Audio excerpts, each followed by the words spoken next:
Hey everybody, welcome to our webinar. Thanks everybody for attending.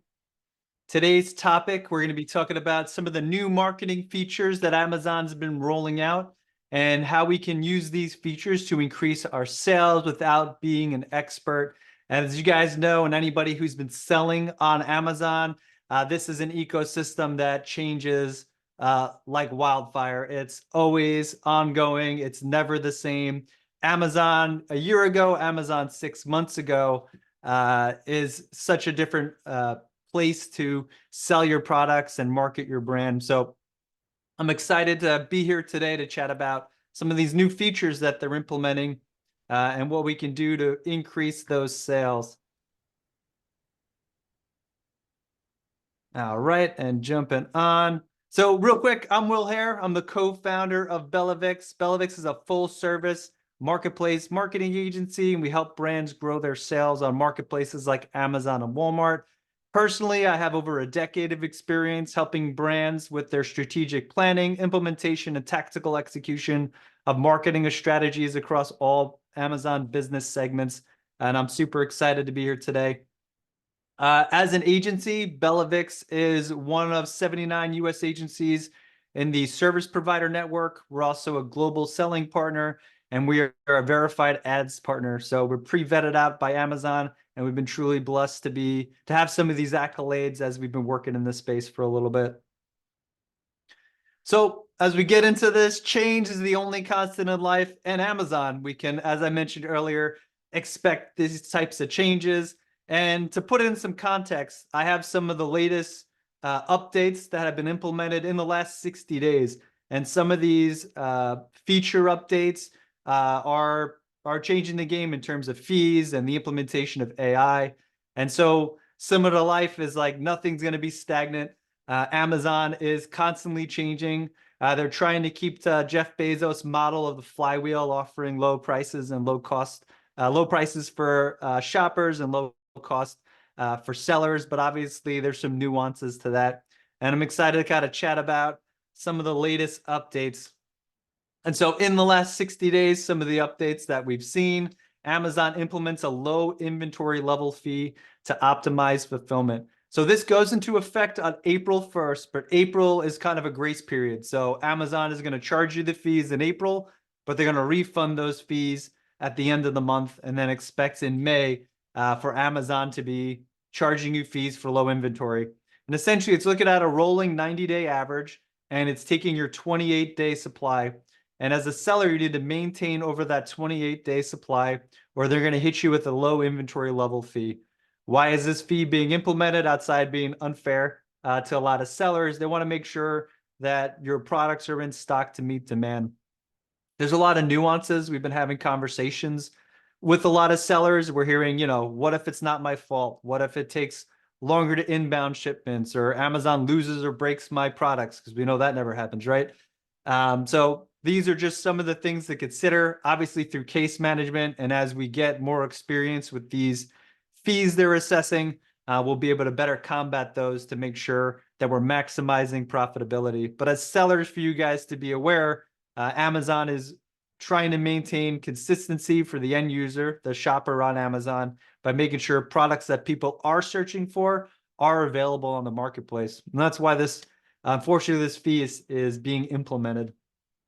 Another fee, so Amazon, like all the big tech agencies, they're in the AI space. They are figuring out how to better leverage this technology to create a good user experience for sellers as well as for the end user, the shopper. So one of the innovations that they rolled out, like I said, in the last 60 days, is the automatic product listing creation. So it's not available on all seller accounts yet, but it is being rolled out.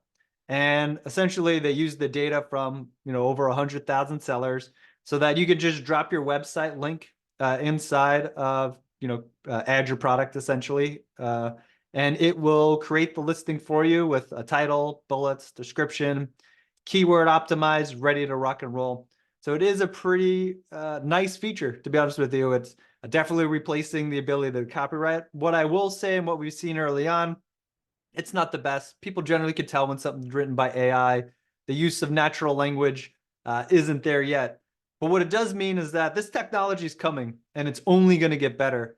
So it's better to kind of embrace some of these changes and figure out how we can use some of these tools to better enhance our listing and to make sure that our products are more visible. So it's pretty exciting that these features are being implemented, and it'll be interesting to see how this rolls out as they get more data and more sellers using some of these features. But this is another big one.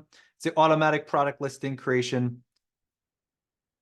Next, another fee, adapting to Amazon's new FBA inbound placement fee. So gone are the days of being able to just send in a huge pallet of product and having Amazon kind of break those up and send them out to multiple fulfillment centers in order to kind of maximize your footprint. So in context, they did reduce some of the referral fees, and in place, they're putting in this inbound placement fee. And they're rewarding sellers who have the ability and can do it efficiently to break up their inventory into smaller quantities and send it out. And the premise and the reason for that is that it'll make it easier to get products in stock. We've actually seen this when they had inventory limits, and we've seen it throughout as like, if you send in smaller quantities to Amazon, they go through the inbound processing faster. So this is them kind of doubling down and creating incentives inside their system on how they want to receive products and incentivizing sellers to kind of break it up and send it on their behalf. A new feature, and it's going to be coming into effect. And then next, so this is a major update. If you check out Amazon.science, which we follow pretty regularly to get the latest updates on search and other features that they're putting in, there's this new product that has just been released. It's not actually implemented, it's just the study, but we see it coming. It's called Cosmos, and it's Amazon using AI-driven technology to kind of reshape the search landscape. So what we're expecting to see over the course of the next year or two, depending on how this rolls out, is that keyword relevancy, which had a lot of weight in the search algorithm, is going to be pivoting a bit. And it's going to be leveraging visual data and actual shopper intent based on how they search for your products. And they're going to be leveraging AI technology to get ahead of this. It's still early, and to be honest with you, unless you're a data scientist, some of this stuff is really complicated. But my biggest takeaways from this is that visual content will be key. So in order to stand out above other listings and competition, you're going to have to up your visual game.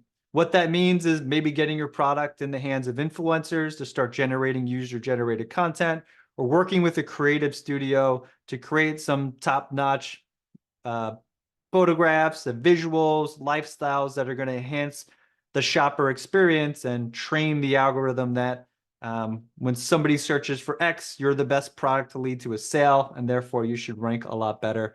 And like I said, this is just in theory.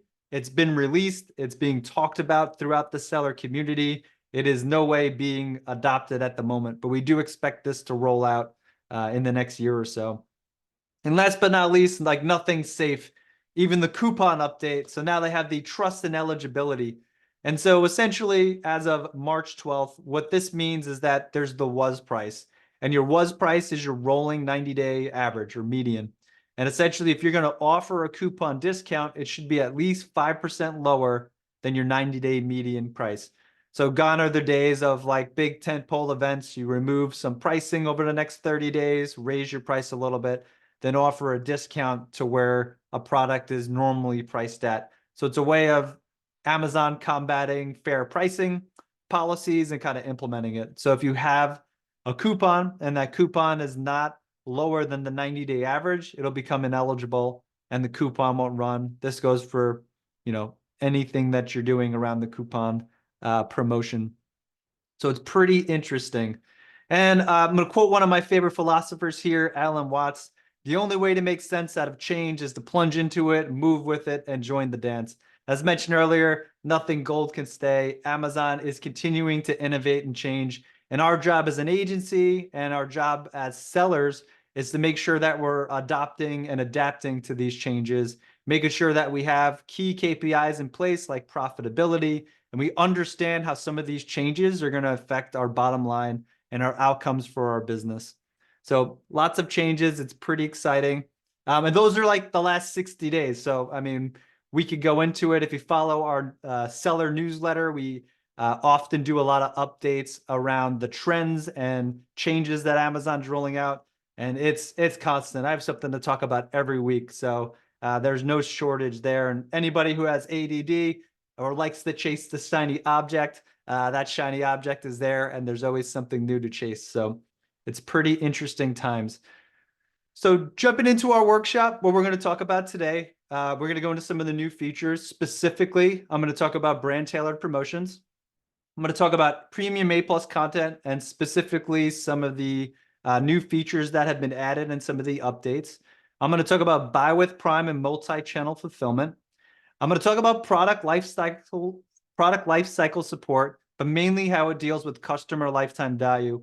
And everything in that section is not new, but I need to explain that section in order to talk about Amazon Brand Analytics Dashboard and the Build Your Brand feature, which has recently been added. So the product life cycle may be stuff you're already familiar with, but it's going to bleed over into some of the brand analytics updates, which I'm excited to present to you guys.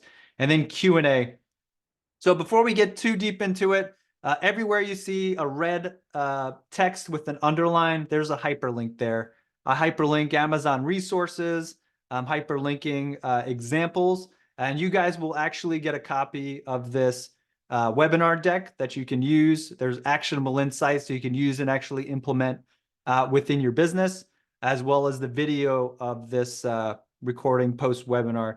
So just so you guys know, you'll be getting that, and we appreciate everybody for joining.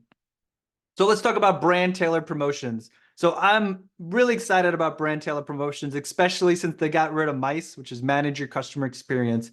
So they have deprecated our ability to do email marketing, essentially, using my customer experience. But in its place, they've created this brand tailored promotions. And essentially, it's a promotional tool that we can use to acquire new customers and build brand loyalty. And I'll kind of go into that right now.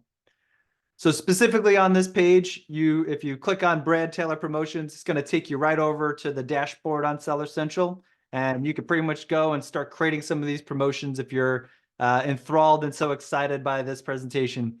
And so what is it? It's a promotional tool for us to offer tailored discounts to specific groups of shoppers that have shown some type of intent.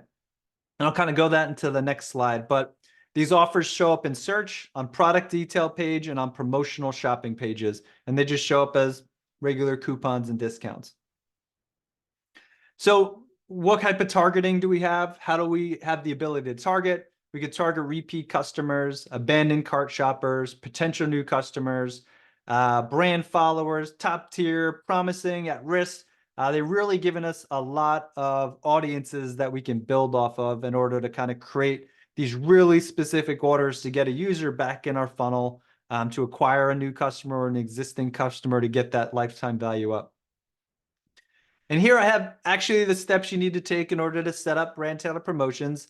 I'm not going to go through each of the steps. I'm going to send you guys this presentation, and you guys can follow this on your own and set these up and start leveraging this marketing tool right away. But what I do want to share with you guys is a couple case studies we have here at Bellavix. So first we have a brand in the planner space, journaling and planner, and we targeted brand cart abandoners over the last 90 days. The audience was about a 60,000 person audience, and we ran this for 9 days with a 10% discount. And the ROAS after the discount, which is considered the spend, we generated about $10,000. So that was $10,000 in orders that would have otherwise been lost because these shoppers added to cart but didn't make a purchase. And we were able to kind of piggyback off December, getting into the holidays and post Black Friday, Cyber Monday, in order to kind of build this audience out. And here we have another example for a fitness and exercise company. We were targeting potential new customers. So these were shoppers in market. And it was following right after Prime Day. We love to do a lot of these tactics right after big tentpole events because you have a larger audience base to build around and to target with ads. We offered a 10% discount, and we were able to generate an additional $6,000 in sales. And all of these were new to brand customers, which is a win. Obviously, we definitely want to service and build brand loyalty. We want to get more customers in the door. So that's the power of brand tailored promotions and kind of what it brings to the table. And we've been using it, and it's low cost. You're just essentially the discount for the product that you're offering is kind of what you're paying and spend. So next, I'm going to talk about premium A+ content and why premium content is nothing new. They've added a lot of new features in both A+ content and inside premium A+ content, which is pretty exciting. So first, what is Amazon Premium A+ content? It's the same as A+ content. It's our ability to build supplemental marketing information to enable sellers to differentiate their product, showcase their brand, create interactive modules, create visuals, carousels. Overall, what does this do? It improves conversion rates. We have metrics that show brands with no A+ content versus brands that do. We roughly see about a 25% increase in conversion rates, which is great. We don't have sufficient data on A+ content versus premium A+ content, but what Amazon is telling and what they're promoting is that you could expect a 15% increase in conversion rates. Outside of that, what it does do, it does create a better representation of the brand. It's a great way to reduce return rates by educating your customers through some of the features that we have through this. And real quick, I got a question about brand tailored promotions. What metrics are best to measure the effectiveness of brand tailored campaigns? Thanks for that question from anonymous attendee. What I will say, it's sales. Straight sales is the ultimate metric. They don't give you a lot of KPIs in the dashboard. You're pretty much able to see the discount you offered, the spend, and the sales. So with the limited discounts, we're always looking at how much sales we're able to drive over time. You can see additional information in the promotional section if you go to the dashboard of your FBA and look at the promos. But that information isn't very helpful. So when we look at brand tailored promotions, we're looking at how much sales are we able to generate from this, and then which audiences are we able to generate it from. So we consider new to brand customers being a lot more valuable than repeat buyers, because our goal is to obviously get new customers in the door. So it'll also come down to the category and your product type. But at the end of the day, sales is number one. Great question. Thanks for that. So jumping back to A+ premium content, and feel free to shoot questions in as they come. Top advantages of A+ premium content is obviously the conversion rates, enhanced visuals, interactive modules, the comparison, high-def videos, which is up to 5 minutes as opposed to, I think, 30 seconds with standard A+ content, and the Q&A section. And me personally, my two favorite features are the Q&A section. We have found that with a good Q&A section, you can acquire more customers, but you can also reduce returns and make sure shoppers are buying the right product. And I love the comparison table. I think it's a great way to build your average order value. It's a way to showcase complementary products in your catalog. And we have some great examples to showcase with it in the next coming slides. So real quick, what's the difference between A+ and A+ premium content? Just more features. That's what it comes down to. You could do a lot more. You could build a lot more out. For certain categories or certain catalogs, I believe if you have less than 5 or 7 products that have A+ content, you're not eligible for premium A+ content. They are building different features for the basics, but obviously, if you have enough products and you qualify for A+ premium, there's a no-brainer. You should be on the premium as a way to get your products and your brands out there. And specifically what I'm going to be talking about with some of these updates is the video, the navigational carousel, which was recently released, the hotspots, which is pretty exciting, and the Q&A modules. So we have 2 of my favorite in here that I'll be chatting about. And I'm going to kick it off with the comparison table.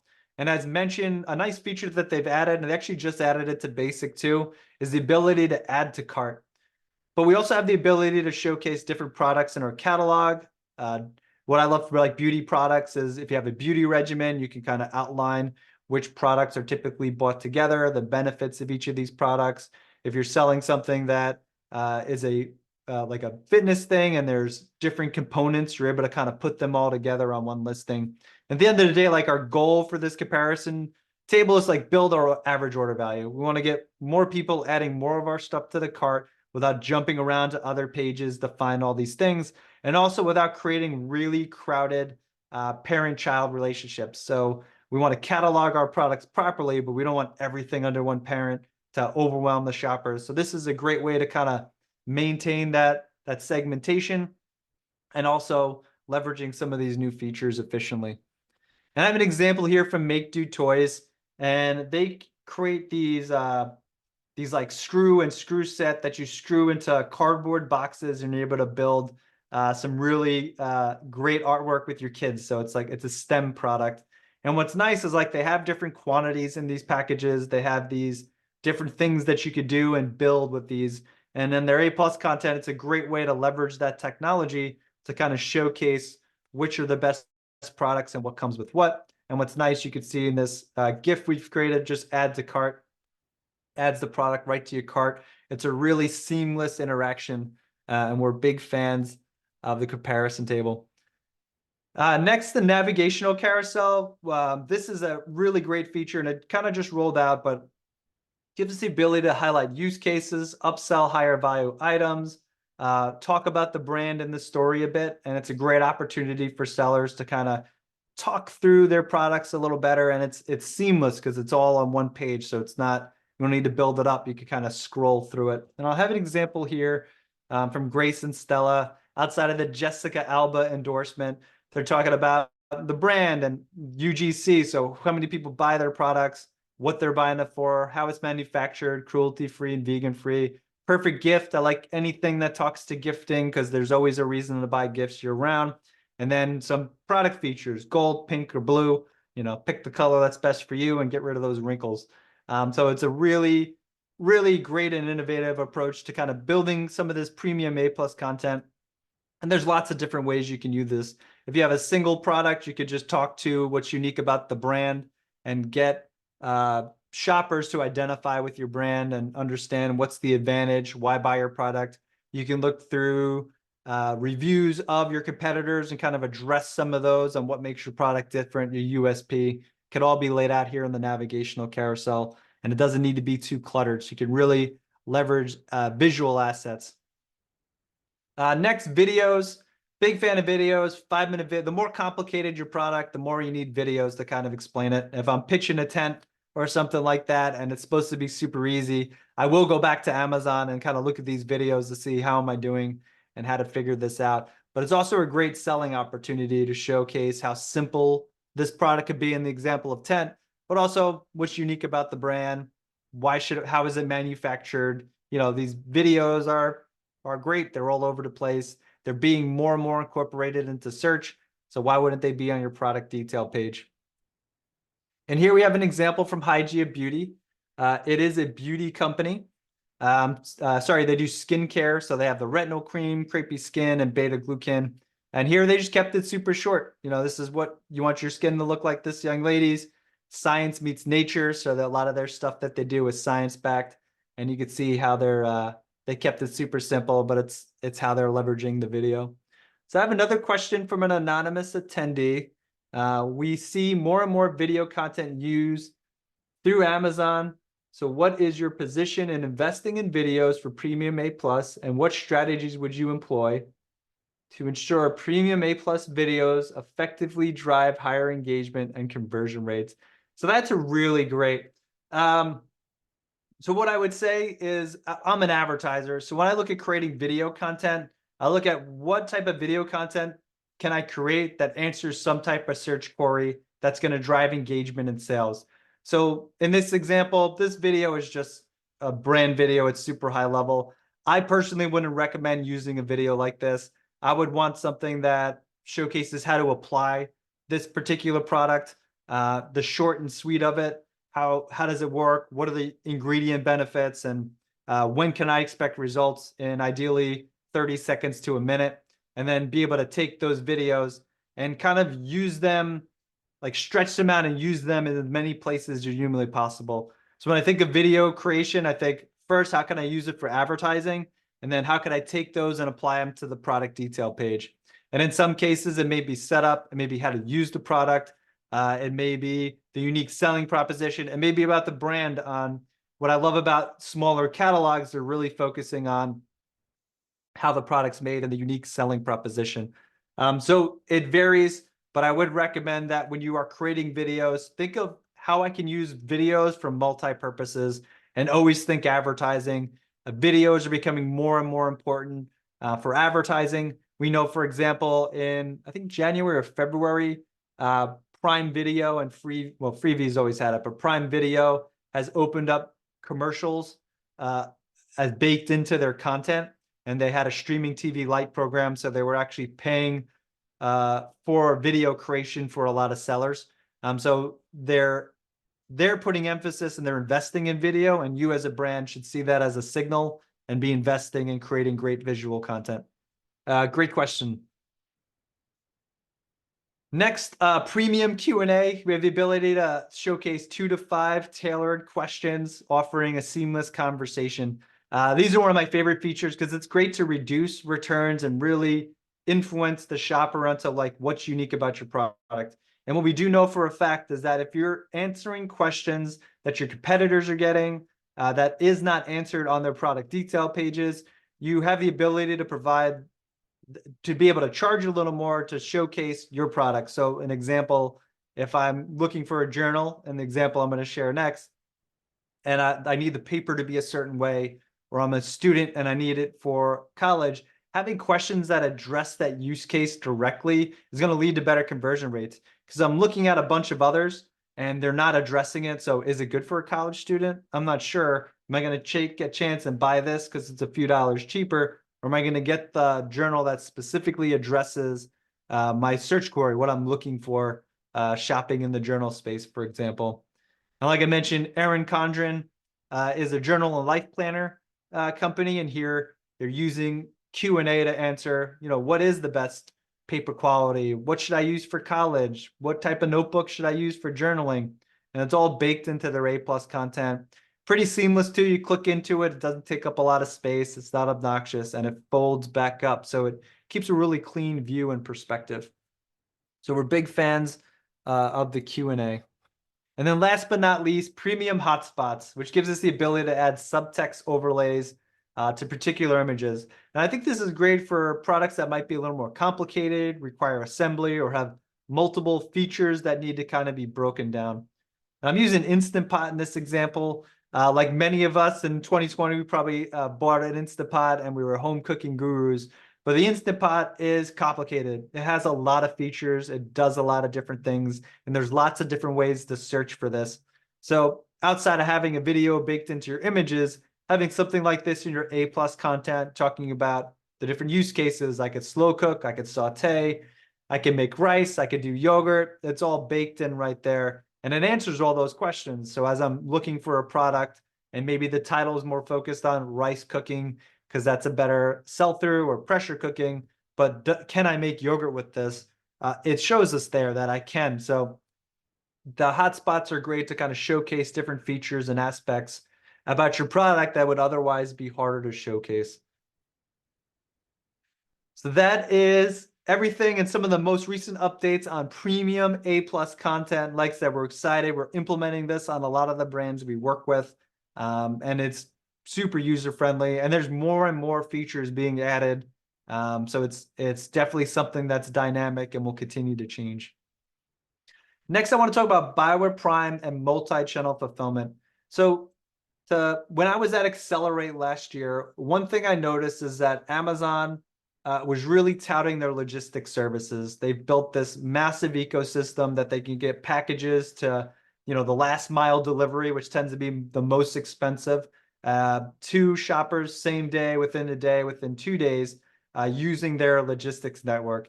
And we think like FedEx, UPS, USPS, like they don't have this ability. They can't do the last mile delivery effectively and as efficiently as Amazon can. So they're starting to roll out these programs, multi-channel fulfillment being one of them, and Buy with Prime. And I'll kind of go into the differences between the both, but depending on where you are as a business, and this doesn't work for everyone, at the end, I'll talk through a couple use cases that we've seen success leveraging these technologies, but they are opportunities to leverage Amazon's logistics ecosystem in order to increase sales and improve conversion rates on your direct-to-consumer website. And so that's kind of what it is. So Buy with Prime to summarize, it gives us the ability to add specific items to on the website to go through the buy with Prime process. And essentially they could buy the product and it be fulfilled through Amazon using your FBA inventory. Merchant channel fulfillment will handle all of your deliveries. So they will order on your website, or they'll service marketplaces like Walmart and Target, and they will fulfill the order. They'll brown box it if it's going to Walmart and Target.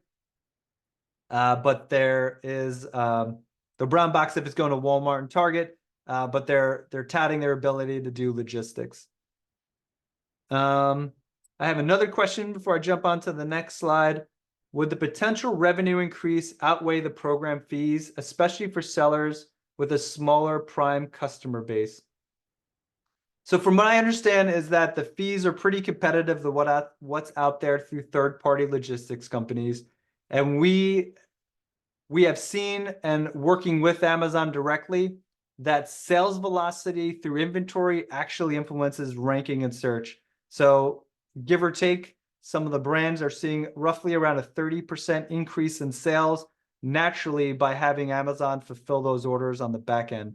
So they're seeing inventory go out, they're assuming those are just sales, and indirectly it's improving the benefits to your Prime catalog. What we recommend as an agency is this is great for like Amazon endemic brands. You don't have a good following off of Amazon, and it's a great way just to have all the logistics in one place to make your life a little easier, especially if most of your sales is coming from Amazon. We've also seen, I have an example from Dr. Squash where they use it for a select number of products on the catalog, and they're able to kind of use their FBA inventory to fulfill that. For brands that have a good direct-to-consumer experience and they have good sales velocity, we don't recommend it. We think it's better to just continue to use your third-party logistics and use other mechanisms to increase product ranking, like effective advertising or some of these marketing features like brand-tailored promotions to get ahead of it. Only because you want to own that customer experience. And most customers, when they shop on your website, are not necessarily expecting the product in a day or two. So they're more willing to wait. Whereas for marketplaces, they're expecting it right away. So hopefully that answers your question. And thanks again. That's another great question. But jumping in specifically to merchant channel fulfillment. So how does it work? Is Amazon will pool all your inventory together. And they'll fulfill your FBA inventory, but they'll also fulfill your website inventory. So this is other e-commerce sites, marketplaces, and social channels. Like I said, you have the option to say brown box it or send it in the box with a smile. So you're able to adhere to the terms of service on Walmart, for example, which they don't necessarily want shoppers to get packages from one of their biggest online competitors. And so here's the advantages of all three: growing on Amazon, your e-commerce site, and having them fulfill everything.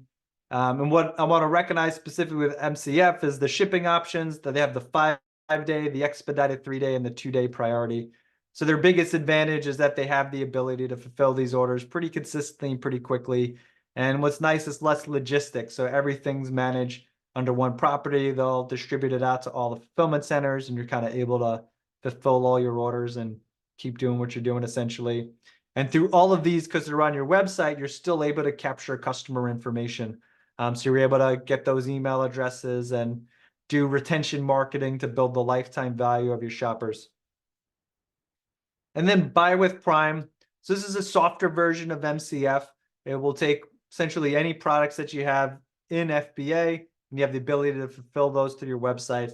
We have seen it where it's available as you can add to cart and go through the normal checkout process on the website, or it's or underneath that would be buy with Prime, and the customer has the ability to just check out with Amazon. Amazon Pay processes the payment, and then FBA will fulfill those orders and send it out in a couple days. We haven't seen this, but they're saying that you can expect generally a 25% conversion rate improvement on websites that have the buy with Prime functionality versus those who don't. I think the program's a little too new, so we need to get more data in order to say how effectively it does affect conversion rates on the website. But it is super easy to set up. Amazon has a partnership with Shopify and I believe WooCommerce. So it's a pretty streamlined integration and covers a lot of e-commerce sellers who are on either or of the platforms. And I have a video that showcases exactly how this works. And I like Dr. Squash the best. So I'm gonna make this a little faster. So what's unique about them is they pick certain products to showcase. So right here from their main menu, you could go right to the Buy with Prime feature and it'll take you over to that page. These are all the products available for Buy with Prime. You're able to add it.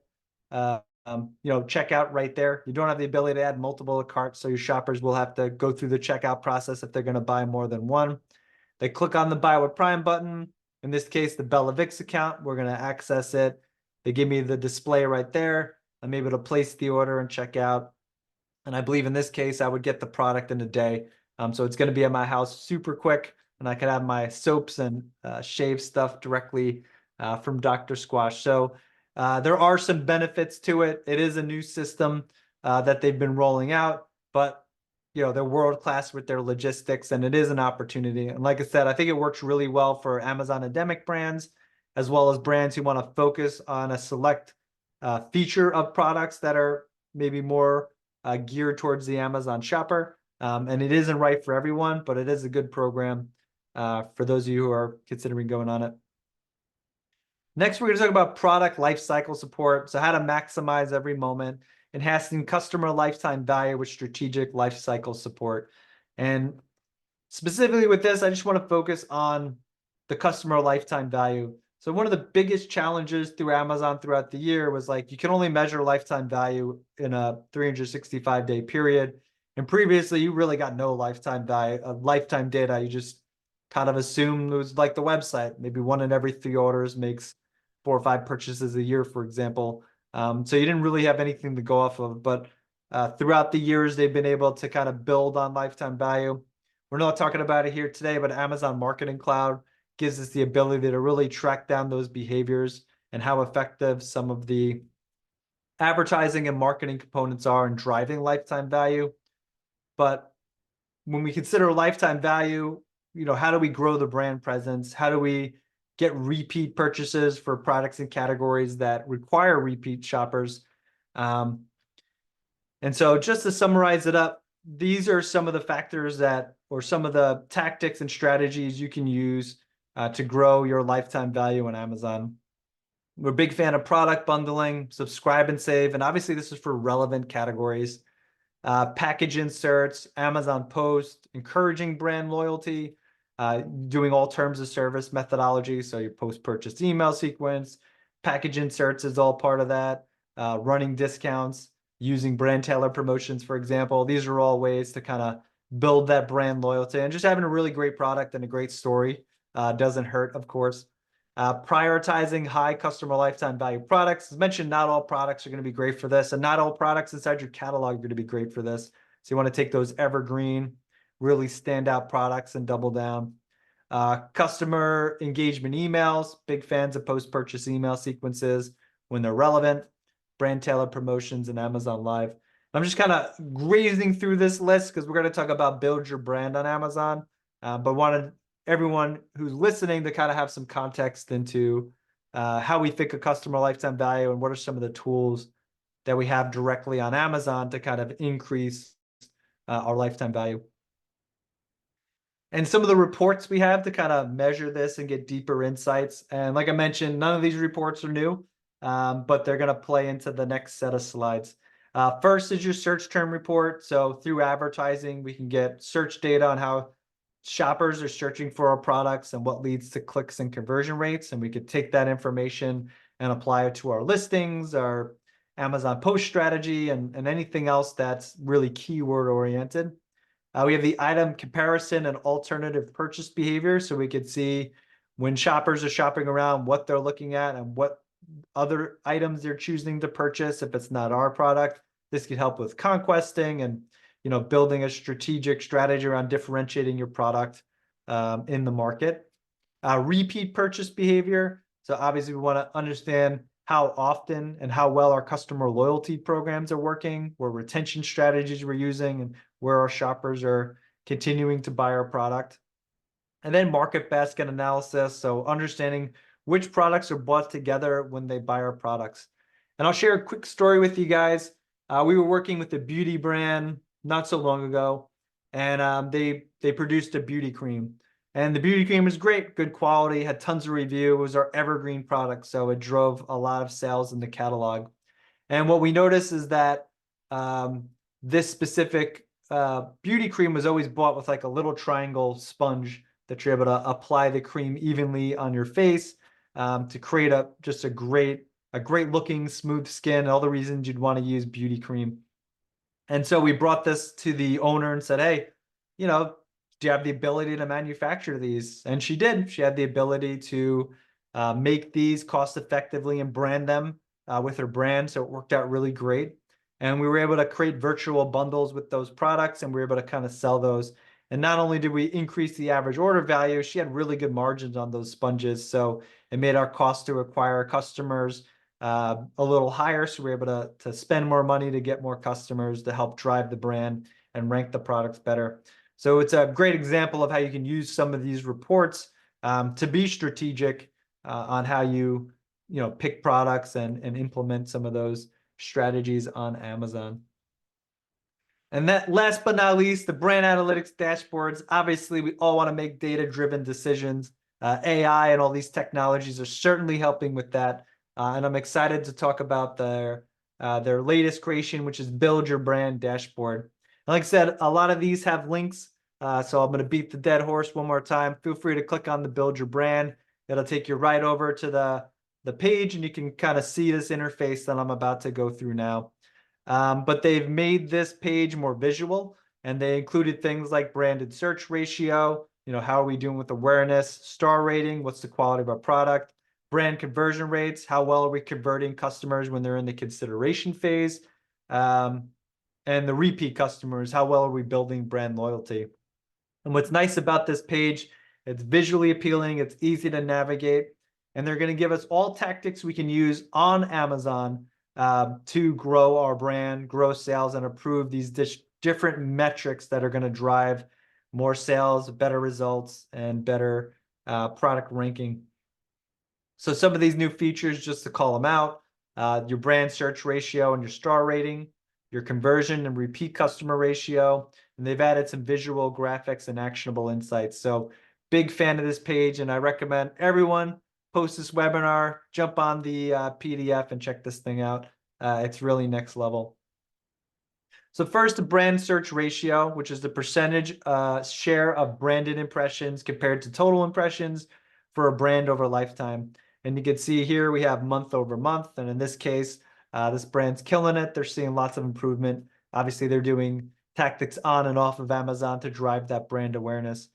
And what's nice specifically here, you could see their recommendations, A+ content, tell your story better, use sponsored brand ads, which allows us to visually showcase our products, highlight with Amazon posts some unique selling. It's a great low-cost way to get on competitors' product detail page, and even better for mobile views.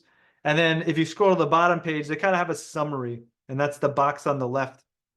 You can see grow your brand awareness and bang, bang, bang. This is what you got to do.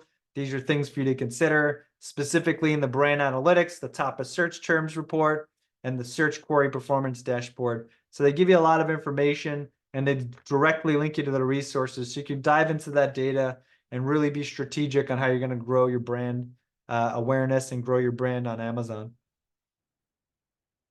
Next is the star rating. So the average product star rating across all your ASINs, so all the products in your catalog. And Amazon Vine is obviously the best program to use for newer products, but analyzing customer reviews, making improvements to your A+ content, your stores, using brand tailored promotions, specifically targeting potential new customers, and cart abandoner audiences, Amazon Live, sponsored display. Some things that are not on here, big fans of package inserts, for example. Post-purchase email sequence is a great way. And also the request a review feature are great ways to get additional reviews on products as you're getting more sales and increasing sales velocity. Next, conversion rates. So this is the percentage share of total purchase brand units compared to total brand detail page glance views. And we can see here a slight improvement in conversion rates.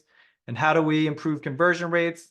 Premium A plus content. Honestly, your bullets, click through is how we judge a title. Conversion rates is how we judge our images and our bullets and our A plus content.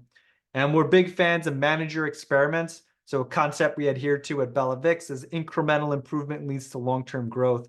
And how do you get incremental improvement? You run tests, specifically split testing, because multivariate testing is difficult to lock down what specific change led to a specific improvement. So right on Amazon, you have manager experiments. PickFu is also another solution that's a third party. You're able to send your product or have users view videos or photos and give their opinion before you upload it to Amazon. So there's lots of ways to do testing, but testing is going to help improve your conversion rate. And the only way to figure out what works and what doesn't is to actually run some tests. And then we have the repeat customer ratio, RCR. Any chance we have to throw in an acronym, we're going to throw it in there. This is Amazon's world.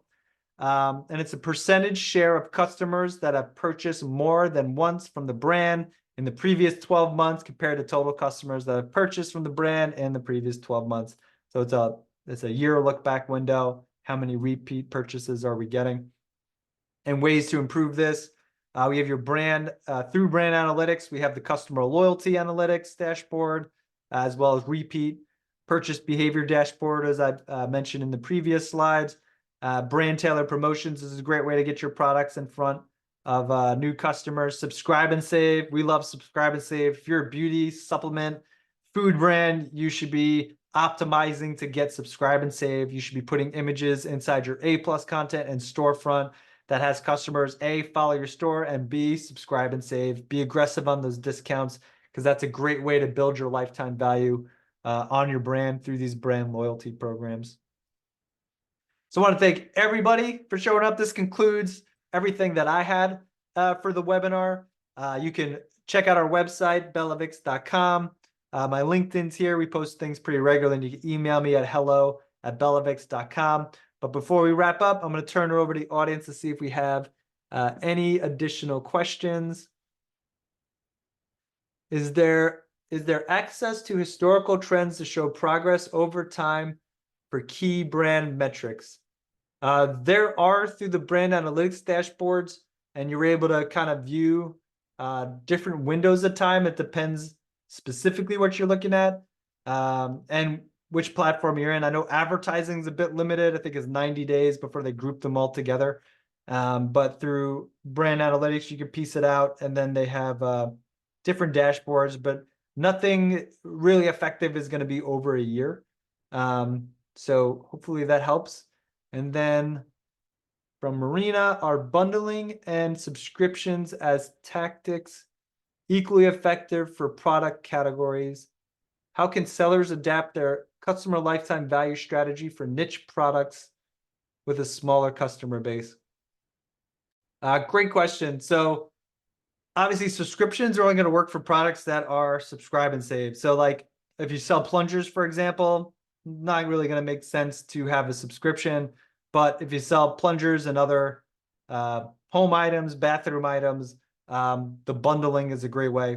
And we look at bundling as a way to increase average order value, and subscriptions as a way to build lifetime value.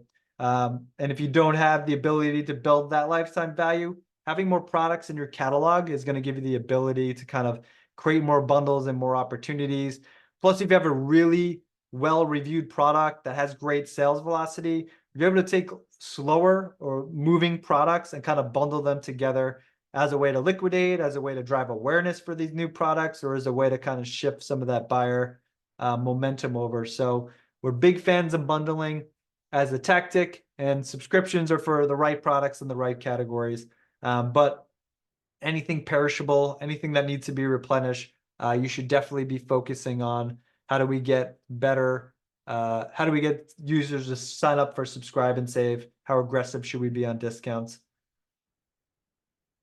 Awesome. And another question, could AI lead to, I'm going to butcher this, homogenized Wow. Could AI lead to homogenized product descriptions, reduce a seller's ability to stand out? How can sellers leverage the AI for efficiency while maintaining a unique brand voice and differentiation? This is a really great question. Right now, I think that AI is going to be creating a lot of the same listings over and over without a lot of variations on what makes products unique.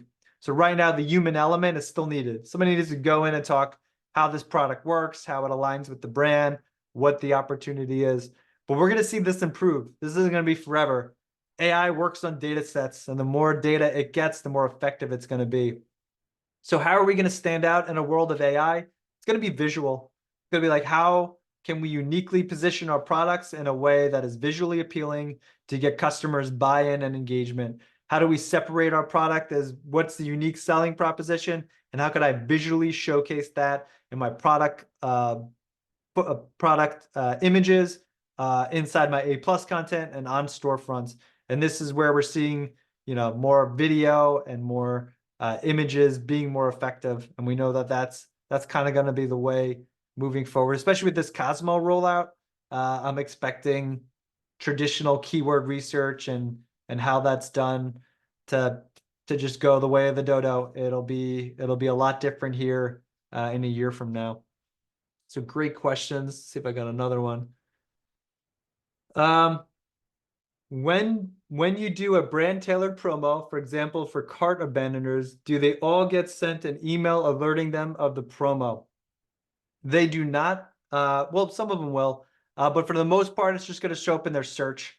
If they're searching for the product on specific pages, as mentioned before, and inside product detail pages. So you don't have any control over exactly where they're going to show it, but Amazon's going to kind of spray it out, and they're going to use the fact that they're logged in through the app, whether it's through website and mobile, to target these customers to provide those unique offers. So no matter what, they're going to get in front of the customer. It may not be via email, because we know a lot of shoppers don't receive all those emails. They're blocked for whatever reason. Probably they got tired of hearing the small businesses asking for a review. There's only so many mom and pop shops. So I think it's going to be more effective showing up on unique pages than anywhere else, or on product detail pages while shoppers are shopping on their journey. But we have no control over where it goes. They aren't directly alerted, but they'll be alerted when they re-engage the platform. Great question, by the way. Awesome. I'll hold here another minute if anybody else has any other questions. And to fill up the dead space, I'm going to tout our newsletter. Please sign up. It's directly on our website. We'll link it in the follow-ups. But we talk about Amazon news every day. There's no shortage of news and changes to the ecosystem. So if you're keeping up on Amazon and you're trying to figure out ways to be effective and pivot with some of these changes, we'd love to educate you on the opportunities and how some of these changes to the ecosystem affects sellers. All right. And it doesn't look like we have any more questions. So I want to thank everybody for taking the time. I'm going to give you all back 4 minutes in your day. I hope you guys took a lot of value from this. I appreciate everybody attending. Have a wonderful rest of your day, and I'll catch you all online.